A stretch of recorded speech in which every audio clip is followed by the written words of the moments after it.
ಮೊದಲನೇದಾಗಿ power star Puneeth Rajkumar sir ನಾನು ನೆನೆಸ್ಕೊಳ್ತಾ ನನ್ನ ಮಾತನ್ನ ಸ್ಟಾರ್ಟ್ ಮಾಡ್ತೀನಿ. ರಾಘಣ್ಣ ನಮಸ್ತೆ, ಮೇಡಮ್ ನಮಸ್ತೆ, ಅಶ್ವಿನ ನಮಸ್ತೆ, ವಿನಯ್ ಬ್ರೋ ಹಾಯ್, ಮುರಳಿ ಅಣ್ಣ ಹಾಯ್. ಸೊ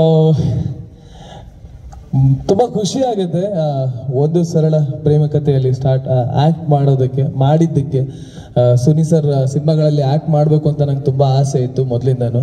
ಆ್ಯಂಡ್ ದೊಡ್ಡ ಮನೆ ಕೊಡಿ ಆಗಿರ್ತಕ್ಕಂತಹ ವಿನಯ್ ಬ್ರೋ ಅವ್ರ ಸಿನಿಮಾದಲ್ಲಿ ಒಂದು ಸಣ್ಣ ಪಾತ್ರ ಮಾಡಿದ್ದು ನಂಗೆ ತುಂಬ ಖುಷಿನೇ.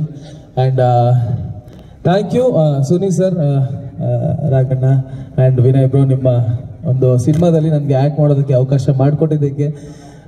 ಆಲ್ ದಿ ಬೆಸ್ಟ್ ಮೂವಿಗೆ. ಆ್ಯಂಡ್ ನಿಮ್ಮ ಪಾತ್ರದ ಬಗ್ಗೆ ಹೇಳ್ಬಿಡಿ, ನಮಗೆ ಕುತೂಹಲ ಇದೆ. ಸಿನಿಮಾದಲ್ಲಿ ಕಾರ್ತಿಕ್ ಮಹೇಶ್ ಅವ್ರನ್ನ ನಾವು ಯಾವ ರೀತಿ ನೋಡ್ಬೋದು? ನಾನು usually I prefer to act in different roles. ಒಂದು ವಿಭಿನ್ನವಾದ ಪಾತ್ರ ಇದೆ ಅಂತ ಸುನೀಲ್ ಸರ್ ಅವರು ಫೋನ್ ಮಾಡಿ ಹೇಳಿದ ತಕ್ಷಣ ಐ ಸೆಡ್ ಎಸ್.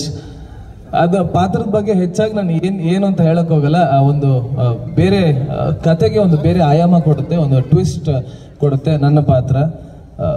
ಸೊ ಅಷ್ಟು ಮಾತ್ರ ಹೇಳಬಲ್ಲೆ ನನ್ನ ಪಾತ್ರದ ಬಗ್ಗೆ. ತುಂಬ ಹೇಳಿದ್ರೆ ಸುನಿ ಸರ್ ಎಲ್ಲಿದ್ದಾರೆ? ಸುನಿ ಸರ್ ಹೇಳ್ಬೋದಾ?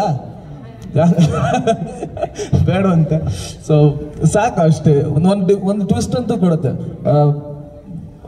ಬೇಡ ಒಂಚೂರು ಹೇಳಕ್ಕಿದ್ರು ಜಾಸ್ತಿ ಬಿಟ್ಕೊಟ್ಟಂಗ. ಈಗ ನಮ್ಮ ಸಿನಿಮಾದ ಕಲಾವಿದರಿಗೆ ಒಂದು ಪ್ರಶ್ನೆ ಕೇಳ್ಬೇಕಂತ ಅನ್ಕೊಂಡಿದೀನಿ, ನೀವು ನಿಜ ಹೇಳ್ಬೇಕು.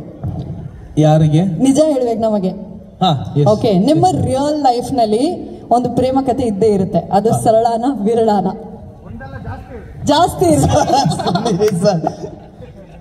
ಸರಳ